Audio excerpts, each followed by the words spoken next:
I just come back from a dentist appointment, teeth freshly scraped, head buzzing with that sterile office smell, expecting nothing more than a quiet afternoon at my ranch. Picture it, a sleepy barn, a couple of goats dozing in the sun, maybe the faint moo of a cow in the distance. That's my happy place. So, you can imagine my jaw hitting the gravel when I rolled up and saw 12 delivery trucks parked like they owned the joint, a forklift I'd never laid eyes on whirring around, and Vicki Reynolds, decked out in a neon orange blazer, yelling in her phone, "Welcome to Hayfield Hub, folks." She was live streaming, sealing boxes like some rural Jeff Bezos. At first, I thought I'd taken a wrong turn. I reversed halfway down the drive, squinting through the dust for anything familiar. My blue tractor, the tire swing my nephew hung up last summer, that whiff of cow you can't fake.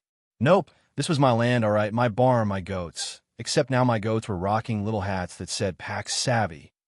I'm talking chaos. Delivery guys zipping around with dollies stacked to the sky, boxes labeled delicate eye cream, teetering next to hay bales, and Vicky prancing like she just invented Amazon. My urge to scream into the void was the only thing getting fulfilled right then.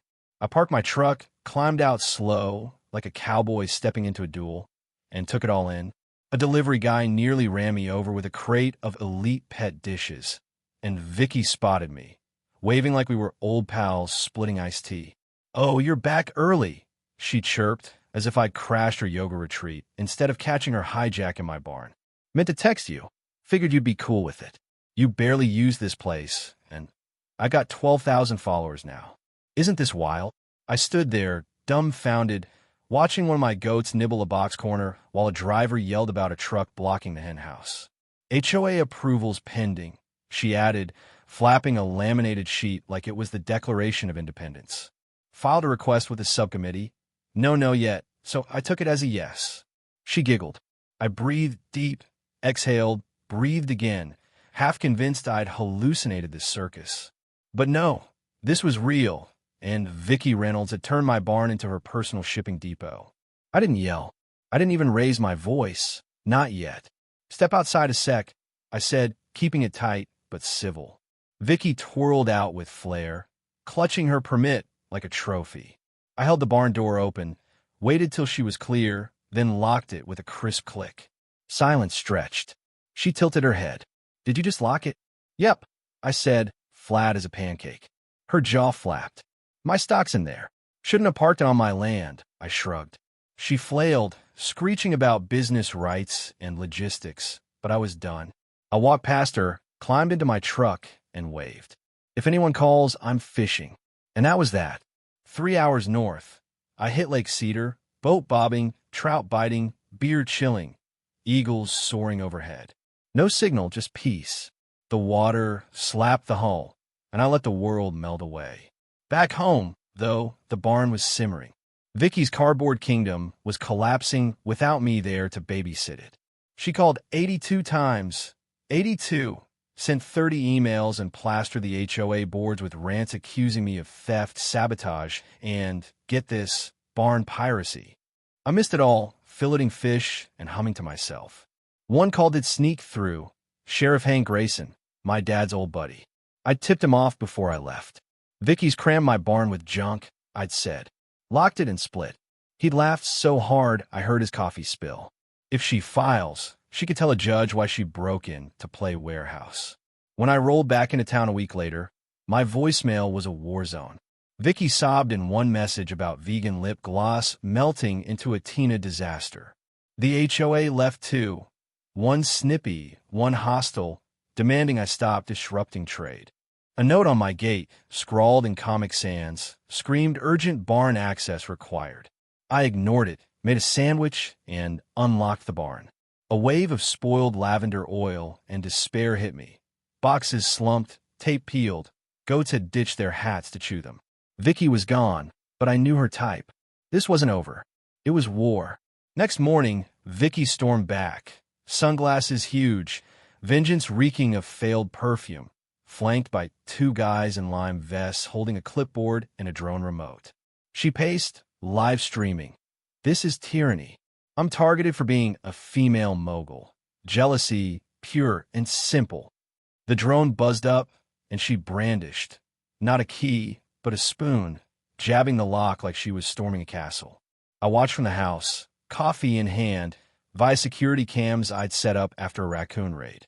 She didn't clock the obvious domes or didn't care. I hit record as she yelped, the spoon snapping and smacking her leg.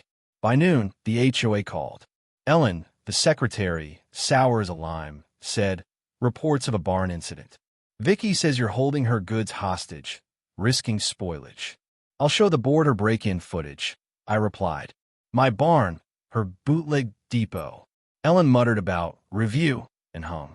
Soon, Vicky returned with a sign, free the freight, and 3 neighbors in matching tees, shipping isn't sin. One wore a cape of packing labels. They chanted nonsense about male freedom, while Vicky's shirts melted in the heat. The barn stank, oils and goat dung mingling. A goat sported a green beard from a herbal hair boost box. A hen nested in a fragile crate.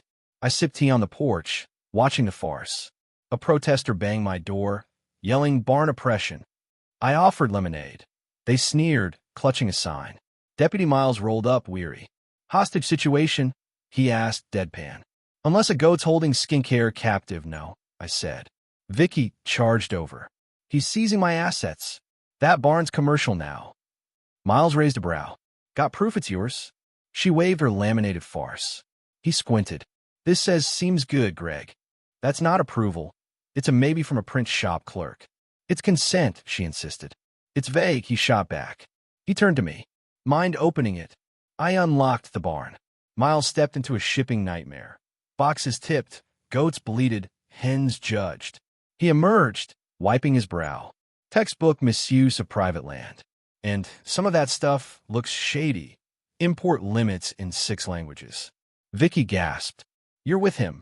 With the law, Miles said. The protest fizzled. One left for Pilates, others drifted. Vicky stood alone. Stream comments turning brutal. Rent a unit, lady. Barn flop, not flex. I locked up, smiled, and walked off. She was plotting. I'd be ready. I prepped for the HOA's barn crisis meeting like a general. I brewed iced tea, loaded cam footage onto a drive, printed deeds, bylaws, and a zoning map with private in neon yellow. Overkill?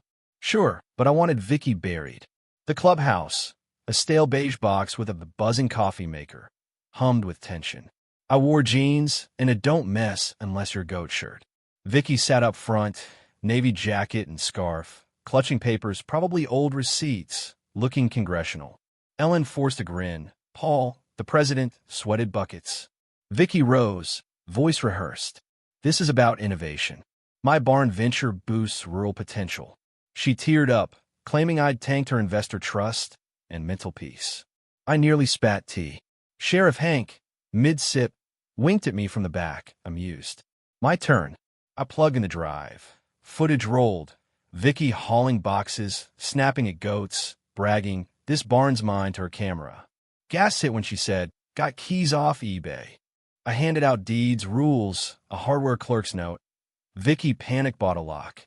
Paul croaked, Vicky, any real permit? She waved her email. He deflated. This says cool, Greg. Who's Greg? Planning aid, she chirped. Copy shop guy. Ellen corrected. Vicky floundered. Hank stepped up. Feds flagged some barn goods. Unlicensed tech, fraud site. Not accusing yet, but they want to chat. The board snapped awake. Ellen moved to suspend Vicky's HOA rights. Paul seconded fast. 9-0 vote. She lost. Even Lori, her pal, bailed. Vicky raged. This kills small business. I'll sue. I grinned. All male fans a barn nap? She stormed out, toppling a chair. Hank trailed her. I left light as air. Next day, my mailbox dripped protein shakes. Vicky's petty farewell. Her SUV peeled off. She'd reload. A lawsuit hit. Ivory envelope, wax seal, gold text, civil action. Claims? Distress, interference, brand trauma. She blamed me for follower erosion via barn rejection. I laughed, spilling coffee. My cousin Jess, a real attorney, called it a tantrum in ink and shredded it. Court loomed. I wore a clean shirt. Vicky strutted in white heels, absurd papers towering. Her lawyer, Coach Darren, a seminar guru posing with a gavel and weights, called the judge dude. Judge Martha, a no-nonsense vet, sighed. Vicky wailed about rural betrayal. I showed footage, break-in, tech lies. Martha glared. You invaded, misused, endangered. Then sue him for locking you out? Narrow view. It's law. Vicky cried. Martha snapped the gavel. Case tossed. Fees and damages owed. Vicky screamed, raw, bolted, vowing appeals. Jess and I ate pie. Her meltdown went viral. Remixed as barn band beat, topping charts. Peace held. Then tour buses rolled up. Locals craved the crime barn. I gave free tours. Crowds grew. Donations flowed. Shirts read, I beat Vicky's vault. I sold barn bliss, honey, goats, and ties roamed. A Vicky cutout drew cheers. A barbecue truck parked Saturdays, serving Vicky Scorcher. A pink note arrived. You won the skirmish, but my story's not done. Watch your grit. Lipstick smudged, signed Vicky. I burned it.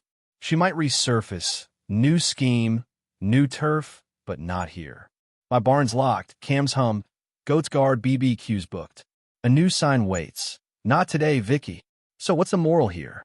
Some folks, like Vicky, think your kindness is a free pass to steamroll your life. Nah, stand your ground, lock your barn, and let the law sort it out. I went from a quiet rancher to the guy who beat a wannabe mogul at her own game and got a hit song out of it. If Vicky's watching, bring it. My goats and I are ready.